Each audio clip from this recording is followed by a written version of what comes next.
You wake up feeling like you have finally gained control over your life, checking off every box and securing every door against the unpredictable chaos of the world.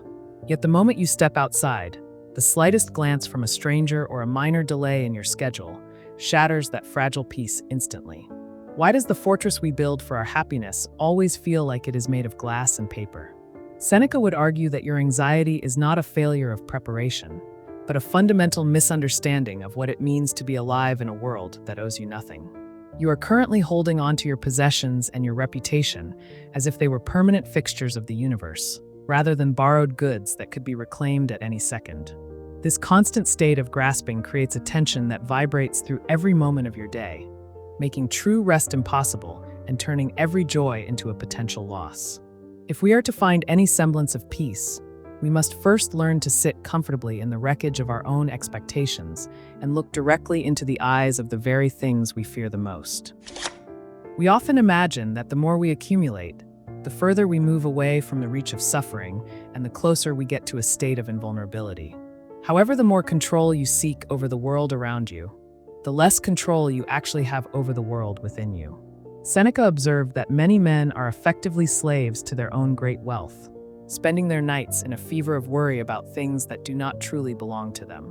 At first, this seems like a problem of management or luck, but it hides a deeper problem regarding the nature of human desire and the shifting sands of external fortune. If your happiness depends on the stability of the economy, the health of your body, or the fickle opinions of your peers, you are building your life upon a foundation that is actively eroding beneath your feet. The wealthy man who fears poverty is already poor in spirit, suffering from the very thing he is trying to avoid through his endless acquisition and frantic hoarding. We must realize that the only thing we truly possess is our ability to choose our response to the events that unfold before us, regardless of how chaotic or cruel they may appear. But if this is true, why do we still feel empty even when we have achieved everything we thought we wanted? The answer lies in our desperate flight from ourselves, as we seek out crowds and distractions to drown out the quiet voice of our own conscience. Seneca suggests that the soul needs to find a retreat that is not a physical place, but an internal state of being that remains untouched by the noise of the marketplace. You can travel to the ends of the earth in search of peace, but you will only find that you have brought your restless mind and your heavy heart along for the journey. The true challenge is not to find a quiet room, but to find a quiet mind amidst the deafening roar of a city or the crushing weight of public expectations. When you can sit alone in a room without needing to be elsewhere or to be someone else, you have finally begun to taste the freedom that no tyrant can take away from you. This independence of the spirit is the only wealth that cannot be stolen, and it is the only armor that can actually withstand the arrows of misfortune that fate eventually aims at everyone. At first, this internal retreat sounds like a form of cold detachment, but it is actually the most radical form of engagement with reality that a person can ever undertake. Seneca commands us to practice for the worst-case scenario, to live occasionally as if we have already lost our homes, our status, and our comforts.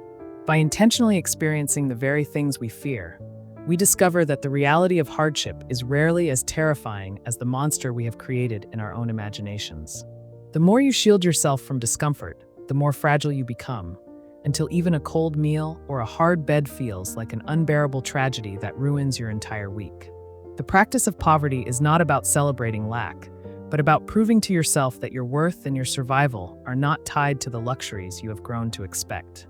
When you realize that you can survive on bread and water while sleeping on the floor, the world loses its power to threaten you, and you become a person who is truly capable of living with dignity and courage. It is only when we stop running from our fears that we finally gain the strength to walk toward our destiny with an unshakable and calm resolve. Many people believe that friendship is a tool for networking or a way to escape the burden of their own company. But Seneca argues that true friendship is a sacred bond between equals seeking wisdom. This seems obvious to all, but it hides a deeper problem because most of our relationships are built on the fragile ground of mutual utility rather than a shared commitment to the truth. If you only surround yourself with people who flatter your ego or confirm your biases, you are simply reinforcing the walls of the prison you have built for your own soul. A true friend is someone who is willing to disturb your peace in order to save your character, providing a mirror that reflects your flaws as clearly as your virtues. We must be as careful in choosing our companions as we are in choosing our thoughts, for the people we spend time with slowly become the architects of our inner world. To love a friend is to love the part of them that is striving for something higher, even when they stumble and fall along the way. As we approach the end of our journey, we must confront the final reality that every one of our breaths is a step toward the moment when we must give everything back. Seneca reminds us that death is not a future event that happens at the end of a long life, but a process that is happening right now, as every hour that passes belongs to death already. If you are waiting for a specific moment to start living, you have already surrendered your life to the void, and you are merely waiting for the inevitable to become official. The logic of the glass fortress we discussed at the beginning reveals itself to be a lie, for there is no wall that can keep out the passage of time or the certainty of our own departure. But if we can learn to live each day as a complete life in itself, we find that the fragility of our existence is not a source of terror, but the very thing that gives our moments their infinite and searing value. Why do we still tremble at the thought of the end, when the end is the only thing that proves we were ever truly here?